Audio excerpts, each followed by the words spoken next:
Assalamualaikum warahmatullahi wabarakatuh. Bagaimana kabarnya? Semoga sehat-sehat selalu. Baiklah, untuk materi setelah UTS ini akan disampaikan oleh saya, Atia Mashkuroh. Materi setelah UTS ini dimulai dengan materi kromatografi. Jadi untuk prinsip dan teknik, ya, prinsip dan teknis dari kromatografi. Langsung saja kita mulai. Nah, ini indikator dari materi yang akan saya sampaikan. Setelah mengikuti perkuliahan, mahasiswa seharusnya nanti mampu yang pertama menyebutkan definisi separasi atau pemisahan. Yang kedua, menjelaskan prinsip proses pemisahan dan isolasi dengan metode KLT, kromatografi kolom, kromatografi kertas, dan kromatografi gas cair. Kemudian selanjutnya menyebutkan contoh-contoh hasil pemisahan dengan metode KLT, kromatografi kolom, kromatografi kertas, dan kromatografi gas cair. Nah, separasi sendiri itu pengertiannya bagaimana? Separasi ini merupakan teknik memisahkan campuran menjadi komponen-komponen penyusunnya. Itu adalah pengertian atau makna dari separasi atau pemisahan. Kemudian kromatografi itu apa? Kromatografi merupakan teknik pemisahan yang dilakukan dengan memanipulasi sifat fisik dari komponen-komponen penyusun suatu campuran yang dimanipulasi. Sifat fisik yang dimanipulasi di sini yang pertama itu adalah kecenderungan zat untuk larut dalam suatu cairan, kecenderungan zat untuk teradsorpsi pada butir zat padat yang halus dengan permukaan luas atau adsorban, dan kecenderungan zat untuk menguap. Jadi semuanya ini yang dimanipulasi atau yang diotak-atik itu adalah sifat fisik dari suatu zat yang ingin dipisahkan. Nah, latar belakang dilakukannya kromatografi ini adalah bahwa kromatografi ini merupakan analisis konvensional. Maksudnya adalah analisis konvensional. Pemisahan secara konvensional memakan waktu lama, tenaga besar, sering tidak akurat dan tidak dapat mendeteksi kadar yang rendah. Sehingga di sini kromatografi hadir sebagai teknik yang mampu menyelesaikan masalah tersebut karena bisa memangkas waktu analisis, kemudian tidak memerlukan tenaga yang besar karena biasanya dapat dilakukan di lab sederhana. Kemudian kalau yang lebih canggih lagi dibantu dengan instrumen, itu akan lebih mudah lagi malahan, ya. Nah, kromatografi sendiri ini pertama kali dilakukan untuk memisahkan zat warna atau kroma itu adalah zat warna, ya, dari tanaman. Namun kini telah jauh berkembang untuk memisahkan zat yang tidak berwarna pula. Jadi tidak hanya zat warna yang bisa dipisahkan dengan kromatografi, tapi juga zat-zat yang lain. Contohnya ini yang pertama kali, ya, termasuk yang generasi pertama melakukan pemisahan. Michael Sweet tahun 1906 ini memisahkan klorofil, ya, dari pigmen-pigmen lain pada ekstrak tanaman menggunakan peralatan berupa kolom gelas yang diisi bubuk kalsium karbonat. Kemudian contoh lain yang generasi yang sudah berkembang tahun 2008 contohnya Saputra dan kawan-kawan ini menganalisis komposisi dan kandungan karotenoid total dan vitamin A fraksi cair pada minyak sawit kasar atau CPO menggunakan kromatografi cair kinerja tinggi dengan detektor PDA, ya. Jadi tidak melulu zat warna tapi juga karotenoid, vitamin A itu juga dapat dipisahkan dengan metode kromatografi. Nah, bagian-bagian dari kromatografi itu sejatinya apa? Ada dua bagian penting pada kromatografi. Yang pertama adalah fase gerak atau mobile phase, ya, fase yang mobile dapat bergerak berupa cairan atau gas. Kemudian fase diam atau stationary phase ini merupakan cairan atau padatan. jenis-jenis kromatografi ada apa aja? Nah, pertama ada yang berdasarkan jenis fase gerak dan fase diam yang digunakan. Ya, di sini ada beberapa macam, yaitu kromatografi gas cair, kromatografi gas padat, kromatografi cair, dan kromatografi cair padat. Kemudian ada berdasarkan teknik yang digunakan, jenisnya ada kromatografi kertas, lapis tipis, kolom, dan kromatografi gas. Kemudian terakhir berdasarkan prinsipnya ada yang namanya kromatografi partisi, absorpsi, dan kromatografi pertukaran ion. Nah, kromatografi kertas ini yang seperti apa? Kromatografi kertas tadi kalau kita kembali ke slide sebelumnya, ini merupakan teknik kromatografi berdasarkan cara atau teknik yang digunakan, ya. Jadi kromatografi kertas ini adalah kromatografi yang instrumennya itu menggunakan kertas selulosa murni yang punya afinitas besar terhadap air atau pelarut polar lainnya. Nah, kromatografi kertas ini digunakan untuk memisahkan campuran dari substansinya menjadi komponen-komponennya. Prinsipnya bagaimana? Prinsipnya yaitu pelarut bergerak lambat pada kertas, komponen-komponen bergerak pada laju yang berbeda, dan campuran dipisahkan berdasarkan pada perbedaan bercak warna. Nah, ini gambaran dari kromatografi kertas. Jadi di bagian contohnya ya, ini adalah kertas selulosa murni. Kemudian di sini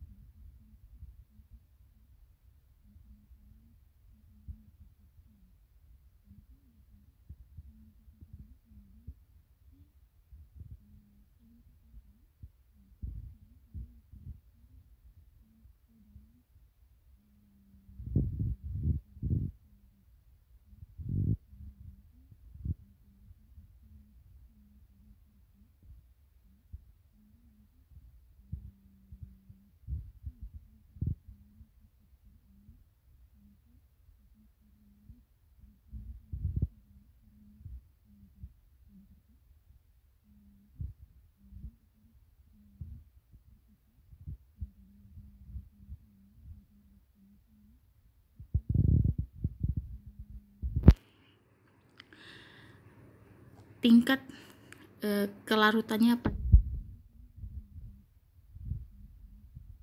Ya, ini contoh hasilnya seperti ini, ya. Ini startnya di sini. Kemudian nanti setelah dicelupkan dia akan memisah seperti ini. Nah, dari sini bisa diidentifikasi bahwa yang paling atas ini adalah karoten berwarna kuning tua. Kemudian ada santopil yang kuning, masih kuning tuh orange ya. Ini bukan kuning tua tapi agak-agak orange kecoklatan karoten itu ya. Kemudian santopil ini adalah kuning ke ngarah ke jingga atau orange. Kemudian ini ada CHI ya, warnanya seperti warna Tosca, ada CHI B seperti itu. Nah, ini gambaran kromatografi kertas. Kemudian kromatografi selanjutnya adalah ada yang namanya kromatografi kolom. Kromatografi kolom ini merupakan kromatografi yang menggunakan kolom ya sebagai alat untuk memisahkan komponen-komponen dalam campuran. Prinsipnya bagaimana? Prinsipnya didasarkan pada absorpsi komponen-komponen campuran dengan afinitas berbeda terhadap permukaan fase diam. Kemudian absorben bedakan dengan adsorben ya, ad pakai D dengan ab pakai B. Absorben di sini bertindak sebagai fase diam dan fase geraknya adalah cairan yang mengalir membawa komponen campuran sepanjang kolom. Sampel yang mempunyai afinitas besar terhadap absorben akan secara selektif tertahan dan afinitasnya paling kecil akan mengikuti aliran pelarut. Itu adalah prinsip kerja dari kromatografi kolom. Nah, ini gambaran dari kromatografi kolom. Di sini kolomnya ya, ini lebih jelas. Jadi bahannya adalah kaca ya. Bahannya kaca. Nih kolomnya ini panjangnya tergantung dari yang dibutuhkan. Kemudian makin ke bawah, kalau pernah lihat buret, nah kurang lebih seperti itu ya. Kolomnya kurang lebih seperti buret, ada klepnya di sini untuk mengatur keluarnya cairan yang dimasukkan ke dalam kolom. Nah, isinya, fase diamnya itu biasanya berupa silika, itu dimasukkan ke dalam kolom yang masukkan ke dalam kolom dengan tinggi tertentu sesuai dengan yang dibutuhkan. Kemudian fase geraknya adalah pelarut, biasanya juga kita sebut dengan eluer. Nah, eluernya ini kemudian digunakan untuk membasahi isi silika sampai tidak ada udara ya. Baru kemudian nanti sampel yang dipisahkan dimasukkan lewat bagian atas, kemudian dialiri pelarut terus menerus sampai akhirnya zat yang ingin kita pisahkan ini kemudian memisah warna berdasarkan warna, kemudian ditampung sesuai dengan yang dibutuhkan. Biasanya ditampung di dalam vial berukuran per 5 ml. Nanti setelah itu dicek menggunakan KLT biasanya. Nah, kromatografi lapis tipis. Nah, ini biasa disebut juga dengan KLT. Nah, kromatografi lapis tipis ini tadi sudah saya singgung sebelumnya. Biasanya setelah melakukan kromatografi kolom, kemudian dilakukan yang namanya kromatografi lapis tipis untuk mengecek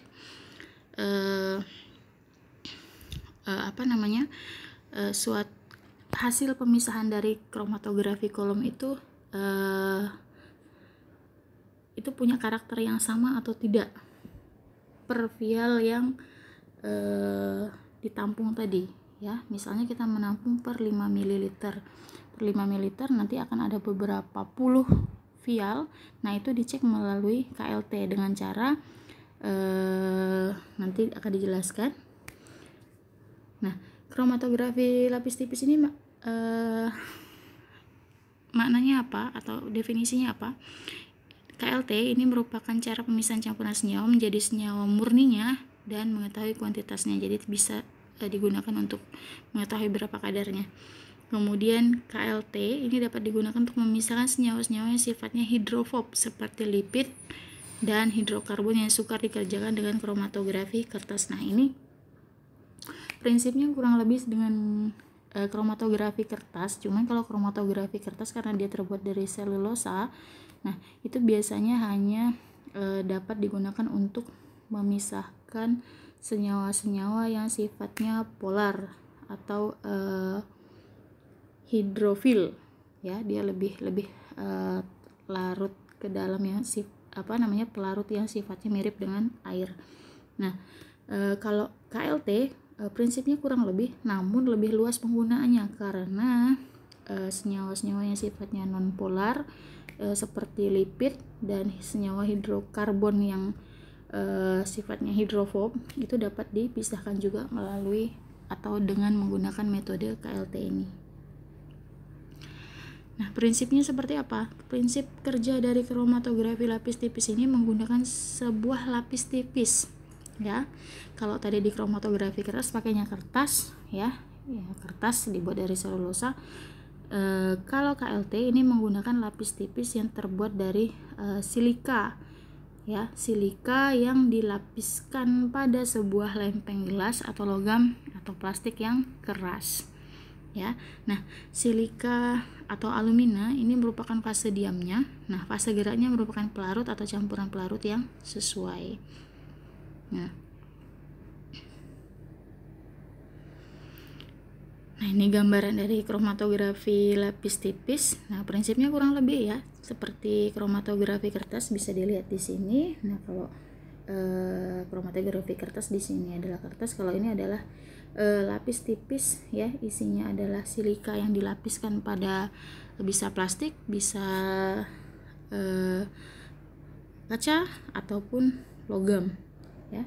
Nah, di mana silika tersebut nanti merupakan fase diam, kemudian direndam atau dicelupkan ke dalam pelarut ya,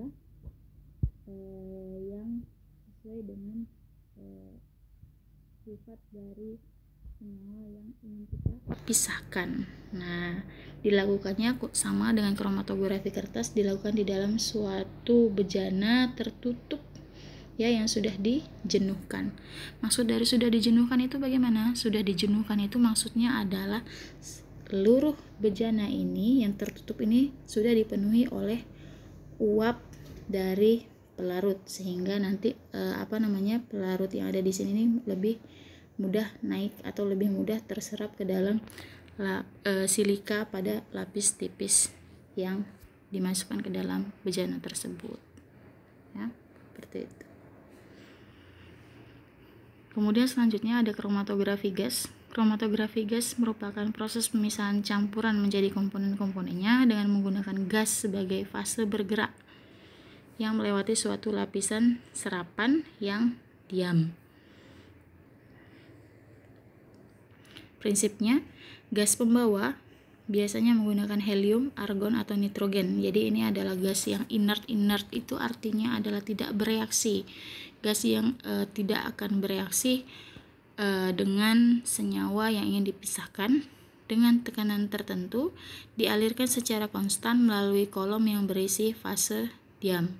Nah, komponen sampel akan terabsorpsi oleh fase diam dengan kecepatan yang berbeda, tergantung dari sifat komponen-komponen penyusun zat yang ingin dipisahkan. Nah, ini gambarannya dari kromatografi gas. Ini adalah alatnya.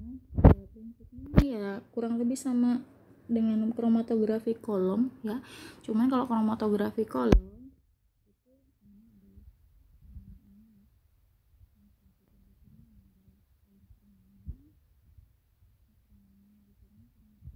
seperti kromatografi kolom, jadi ada fase diamnya. Fase diamnya ini bisa macam-macam, silika juga bisa, alumina juga bisa. Nah, kemudian bedanya dengan kromatografi kolom, kalau kromatografi kolom itu fase mobilenya atau fase geraknya itu adalah cairan ya, yang ditambahkan sedikit demi sedikit sampai zat yang ingin dipisahkan itu terpisah. Kalau di kromatografi gas ini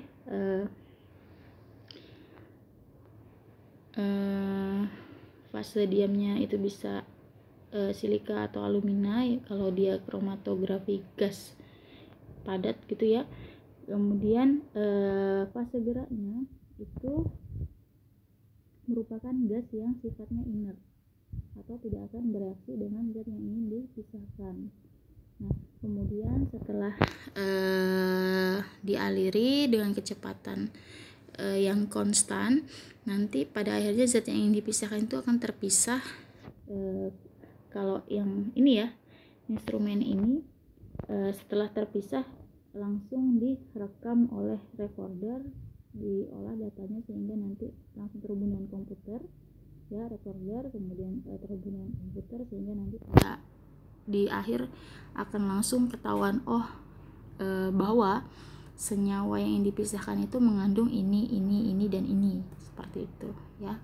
Kalau kromatografi gas ini dia sudah lebih canggih sedikit dibandingkan dengan kromatografi kertas, kromatografi lapis tipis maupun kromatografi kolom yang biasanya bisa dilakukan di lab. Kalau kromatografi gas atau gas kromatografi ini atau GC biasanya kita sebut itu sedikit lebih canggih, sehingga kita tidak perlu repot-repot seperti kita melakukan kromatografi kolom misalnya.